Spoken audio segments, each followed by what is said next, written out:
चना के दार राजा चना के दार रानी, चना के दार गोंदली तड़का थे वो, टूराहे पर बुधिया होटल में भजिया धड़का थे वो। किसान भाई हो, जय जोहार। कृषि दर्शन कार्यक्रम में आप मन के स्वागत है। आज के हमारे कार्यक्रम के विषय है चना के उन्नत खेती। किसान भाई हो, जैसे हमन धान बोथन और धान बोए के बाद हमार धनहा खाली हो जाते, तो खाली हो जाते तो हमला का करना चाहिए, हमला चना लगाना चाहिए। काबर चना के मांग है बहुत अच्छा, 12 महीना बाजार, यानी चना अगर हमन बोलें तो चना के दार, चना के बेसन, यानी चना से बहुत अकन व्यंजन बनत रहते।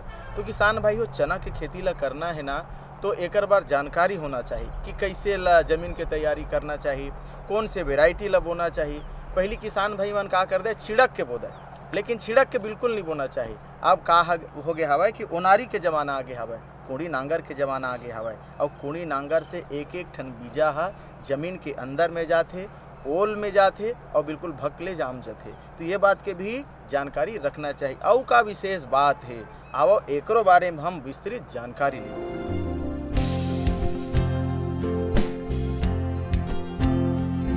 दलहनी फसलों के लिए भी हमारे राज्य में उतनी ही संभावनाएं हैं जितने धान की खेती की हमारे राज्य के किसानों को दलहनी फसलों के लिए तैयार रहना चाहिए। पारंपरिक फसलों के बने बनाए चक्र को तोड़कर बाहर निकलना हमारे राज्य के किसानों के हित में है।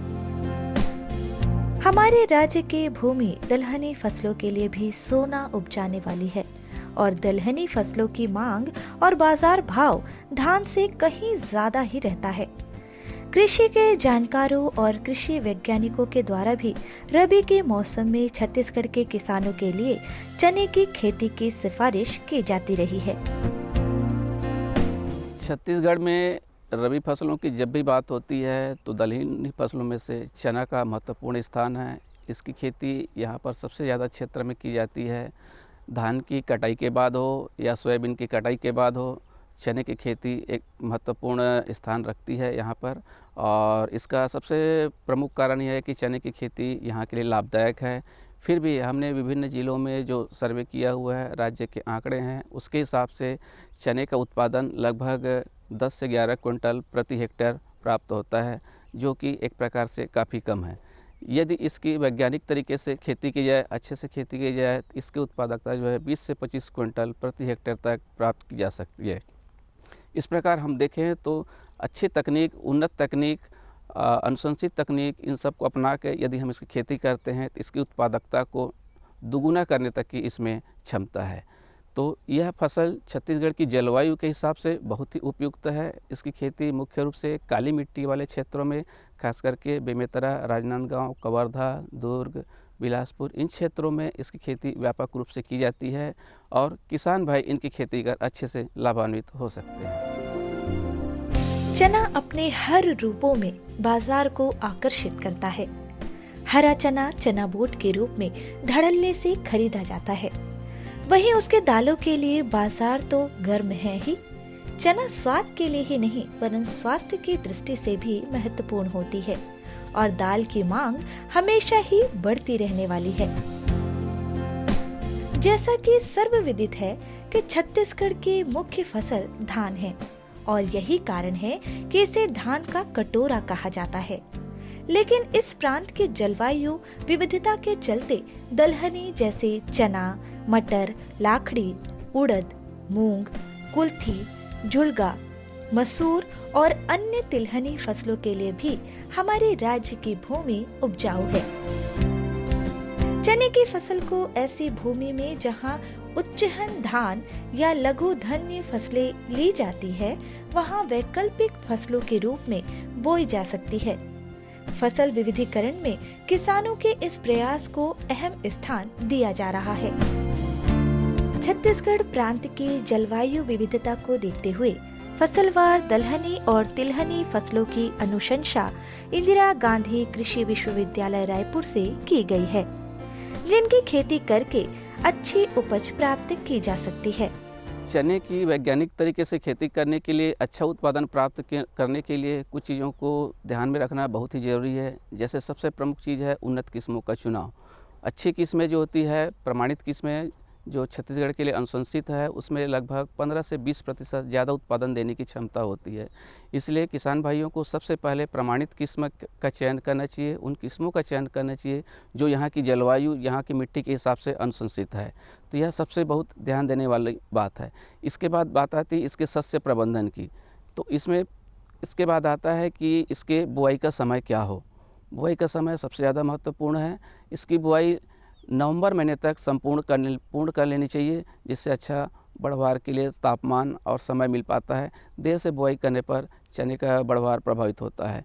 तो किसान भाइयों को इस बात का विशेष ध्यान रखें कि धान की कटाई के बाद खेत को जल्दी से खाली करें या सोयाबीन के कटाई के बाद खेतों को जल्दी से खाली करें और चने की बुआई की तैयारी करें।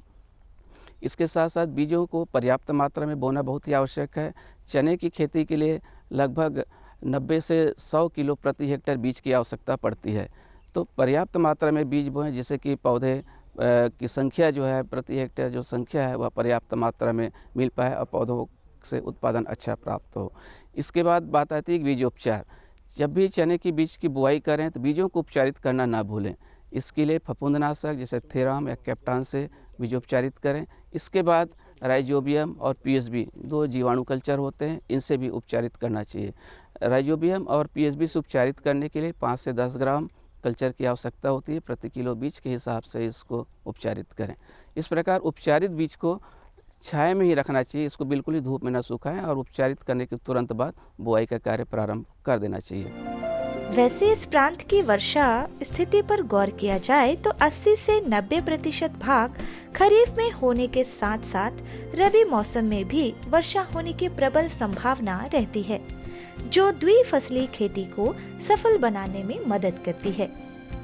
अगर इन परिस्थितियों में उचित, उन्नत और अनुशंसित किस्मों का किसान भाई चयन करें तो अवश्य ही लाभ होगा।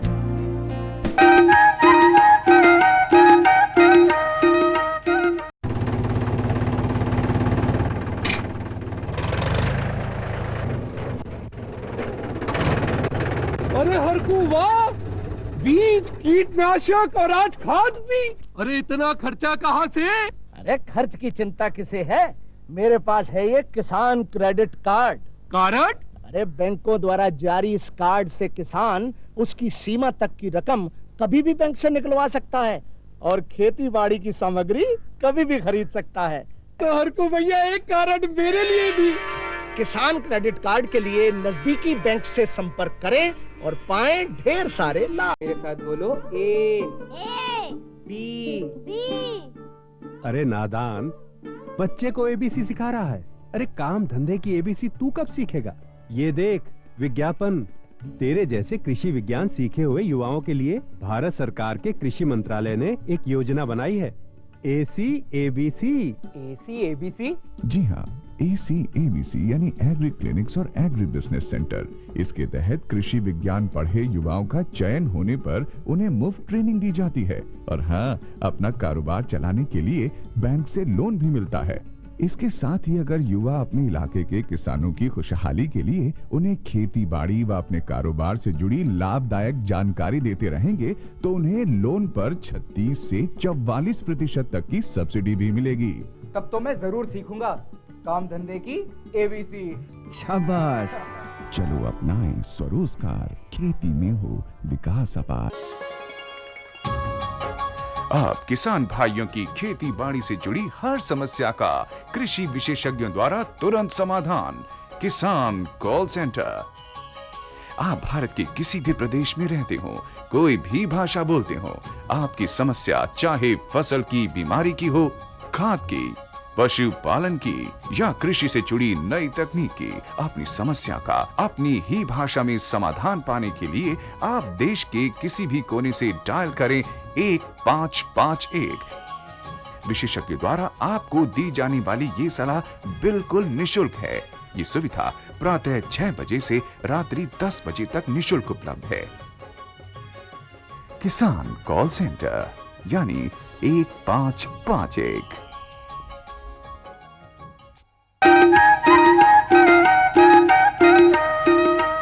किसान भाई हो, कहे भी जाते हैं कि जल है तो कल है, पानी है तो बानी है और पानी है तो राजा और रानी है। यानी पानी के कीमत ला हमला समझेल पड़ी। पानी के बूंद बूंद के हमला संरक्षण संवर्धन और ओकर उपयोग करना चाहिए। का है जैसे चना के खेती है तो ओमा स्प्रिंकलर से हमला सिंचाई करना चाहिए, जेकर से कहा थी कि बहुत बढ़िया ढंग से पानी पौधा ला मिलते, पौधा के बाद ओमा सीधा अंदर तक जाते। तो जल प्रबंधन बहुत महत्वपूर्ण होते। जैसे बरसात हो गए तो हमला स्प्रिंकलर से पानी बिल्कुल नहीं देना है, यानी पानी ला कब देना है, कैसे देना है, कतका दिन में देना है, फर और फूल आवत है तब कब देना है, कतका मात्रा में देना है, जम्मो बात के जानकारी होना चाहिए, तब बढ़िया ढंग से हमन जल प्रबंधन ला करबो। चने की फसल लेने के लिए खरीफ मौसम का अधिकाधिक जल संरक्षित करना आवश्यक होता है। खरीफ फसल में जल का समुचित उपयोग निश्चय ही रबी फसल के लिए लाभकारी होता है। वर्षा जल को डबरी, चेक डैम आदि में एकत्रित कर फव्वारा विधि से चने की फसलों में सिंचाई करें तो उत्पादकता के साथ ही साथ जल की उपयोगिता भी बढ़ जाती है। चने की फसल की तरह के फसलों के लिए डोरसा, कन्हार जिसकी जल धारण क्षमता अच्छी और उपयुक्त होती है। खेत अच्छी जल निकास युक्त और खरपतवार रहित होना चाहिए। भूमि की अच्छी तैयारी सिंचित असिंचित होने की स्थिति में खरीफ फसल कटाई के तुरंत बाद ही खेत की जुताई कर पाटा चलाकर नमी को रबी फसल के लिए बचाया जा सकता है। चना का अच्छा उत्पादन प्राप्त करने के लिए इसकी सिंचाई भी आवश्यक है। यदि सिंचाई के साधन उपलब्ध है तो निश्चित रूप से चने को सिंचाई दिया जाना चाहिए। इसके लिए लगभग 35 से 40 दिन बाद एक सिंचाई की जाती है और दूसरी सिंचाई जो है वह 60 से 65 दिन बाद की जाने की अनुशंसा है। और इस सिंचाई में सबसे जो प्रमुख ध्यान देने वाली बात है कि सिंचाई में जल की मात्रा ज़्यादा नहीं होनी चाहिए, ज़्यादा सिंचाई नहीं देना चाहिए। ज़्यादातर किसान जो है वह एक प्रकार से फैलाव विधि से सिंचाई करते हैं, एक जगह पानी छोड़ के पूरा खेत भर फैला देते हैं। इससे ज़्यादा मात्रा में सिंचाई चला जाता है, सिंचाई जल चला जाता है, जिसके कारण से पौधे जो है का बढ़वार प्रभावित होता है। तो इसमें जो ध्यान देने वाली बात है कि सिंचाई एक निश्चित मात्रा में करना चाहिए। इसके लिए सबसे अच्छा होगा यदि स्प्रिंकलर की सुविधा उपलब्ध है तो स्प्रिंकलर से सिंचाई करें।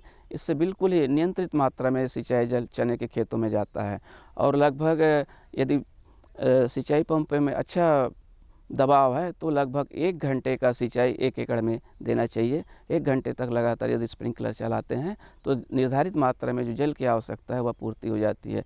इस प्रकार इसकी सिंचाई करते समय इस चीज़ का ध्यान रखें। साथ ही साथ यह भी ध्यान रखें कि जब फूल अवस्था हो, जब उसमें लगभग मतलब 55-60 दिन की अवस्था हो कि ऐसे कि जब फूल बहुत ज़्यादा मात्रा में आ गए हो, उस समय सिंचाई बिल्कुल भी नहीं करनी चाहिए, अन्यथा यह चने को नुकसान होने की संभावना रहती है।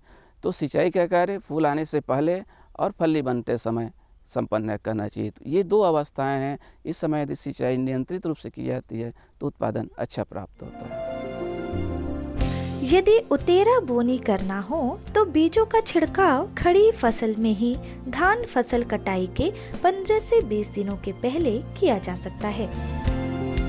संगवारी हो, बहुत बढ़िया ढंग से हमन हा चना के बोए के तैयारी करें, बढ़िया ढंग से बीज हमन हा डालें, पानी डालें और ओकर बाद आज चना के फसल हा लहरावा थे। और कहूँ मैं रोग राई लग गए, जिससे खासकर बदली जब आते तो रोग राई के संक्रमण हो जाते, बिल्कुल पौधा ला बड़े बड़े इल्ली लग जाते, जे मन पौधा के बढ़वा ला रोक देते। और खासकर जैसे फर फूल बेरा में अगर फर लग गए हवा और कहूँ ओमा रोग लग गई, इल्ली आगे तो सीधा सीधा वो फल में घुस के फल लखा देते, यानी हमार मेहनत था बर्बाद हो जाते। तो एक स्थिति किसान भाइयों ये बात के सावधानी रखना चाहिए कि अगर रोग राई लग गए, ओमा कीड़ा आ गए, इल्ली आ गए तो ओकर जानकारी रखना चाहिए। और जानकारी के बाद का दवाई डालना चाहिए एकरो बारे में हमला जानकारी लेना चाहिए।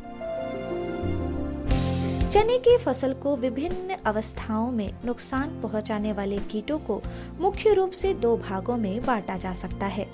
पहला है रस चूसक कीट और दूसरा है मेदक कीट।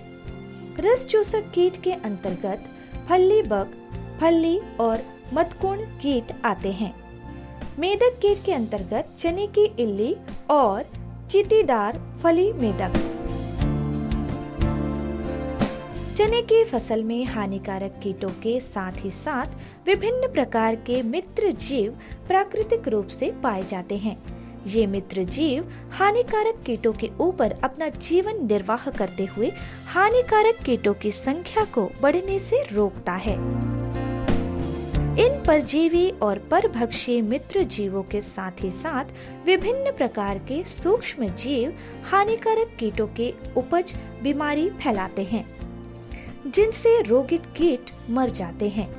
चने की फसल में यदि खेत में दीमक की समस्या हो तो 1.5% क्लोरोपाइरिफॉस या 4% इंडोसल्फान का 20 किलोग्राम प्रति हेक्टेयर के मान से छिड़काव करना चाहिए। जब भी हम चने फसल के रोग या कीड़े की बात करते हैं तो सबसे पहले महत्वपूर्ण कीड़ा आता है फली बेधक कीड़ा, जिसको चने की फली बेधक कीड़ा के नाम से जानते हैं।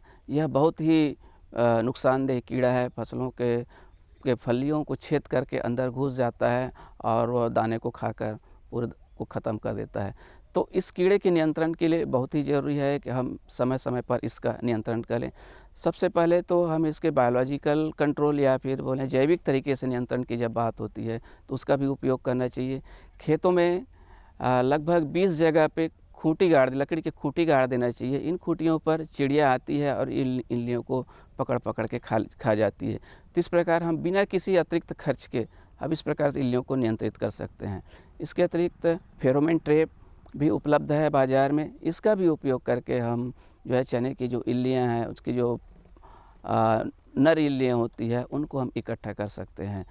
तो यह दूसरी तरीके। इसके अतिरिक्त फसलों में जो इस फसल में जो लगने वाले इल्ली है उसके नियंत्रण के लिए रसायन का भी उपयोग जरूरी हो जाता है यदि इसका संख्या जो है ज़्यादा हो गई हो। तो जब लगे कि चने की इल्लियाँ जो है फसलों को ज़्यादा नुकसान करने की स्थिति में है तो उस समय रासायनिक विधि का उपयोग करना चाहिए। इसके लिए दवाइयाँ जो उपलब्ध है वह है क्लोरोपाइरिफॉस। इसकी जो है 3 मिलीलीटर प्रति लीटर की में घोल बनाकर इसका छिड़काव करना चाहिए। उसी प्रकार से यदि इल्लियाँ बड़ी हो गई हो तो स्पाइनोसेट दवाई आती है 0.1 मिलीलीटर प्रति लीटर में घोल के छिड़काव करना चाहिए। इस प्रकार जो कुल जो मात्रा है वह 500 लीटर पानी में इस प्रकार का घोल बनाएं और दवाइयों का छिड़काव समान रूप से करें। यदि यह समय पर कार्य कर लिया जाता है तो चने में लगने वाली इल्लियाँ पूर्ण रूप से नियंत्रित हो जाती है और फसलें हमारी सुरक्षित रहती हैं।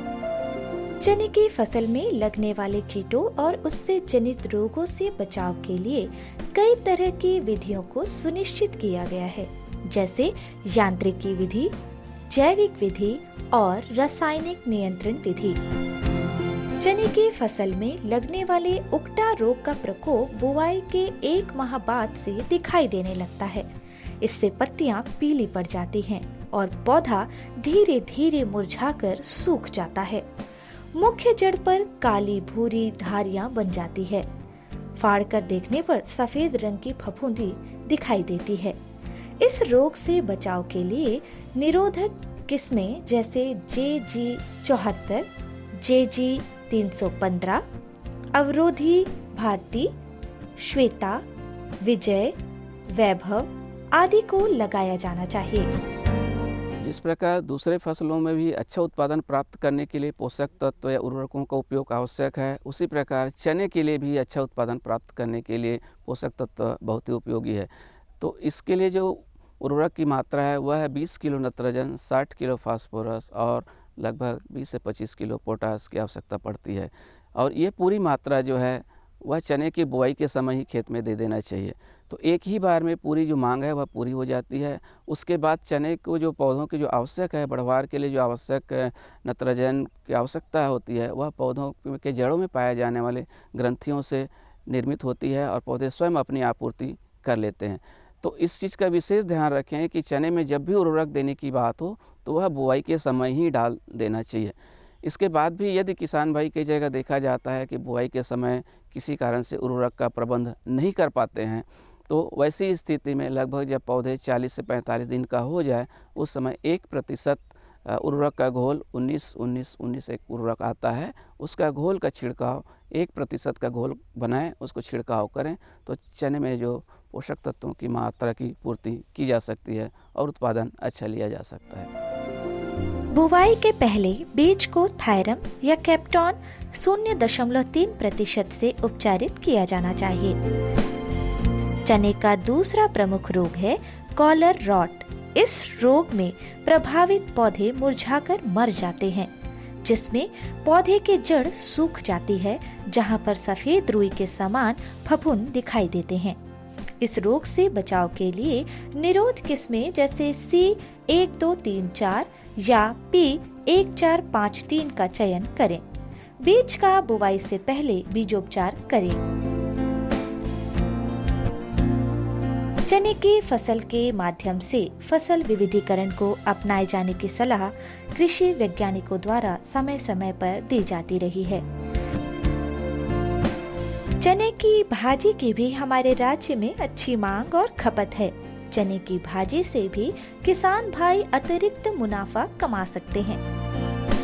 चने की ऊपरी पत्तियों को तोड़ने पर उसके शाखाओं में वृद्धि होती है और उत्पादन में बढ़ोतरी।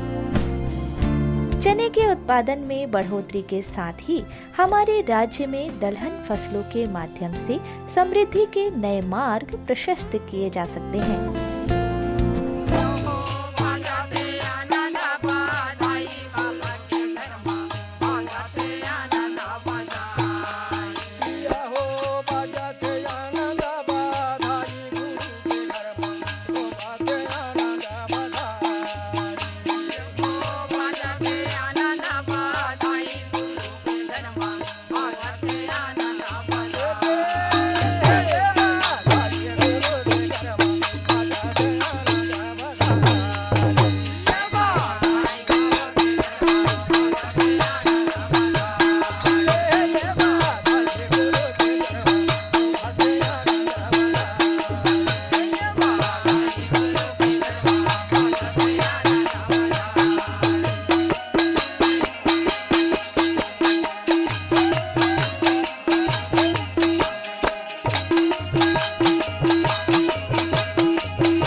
बदल के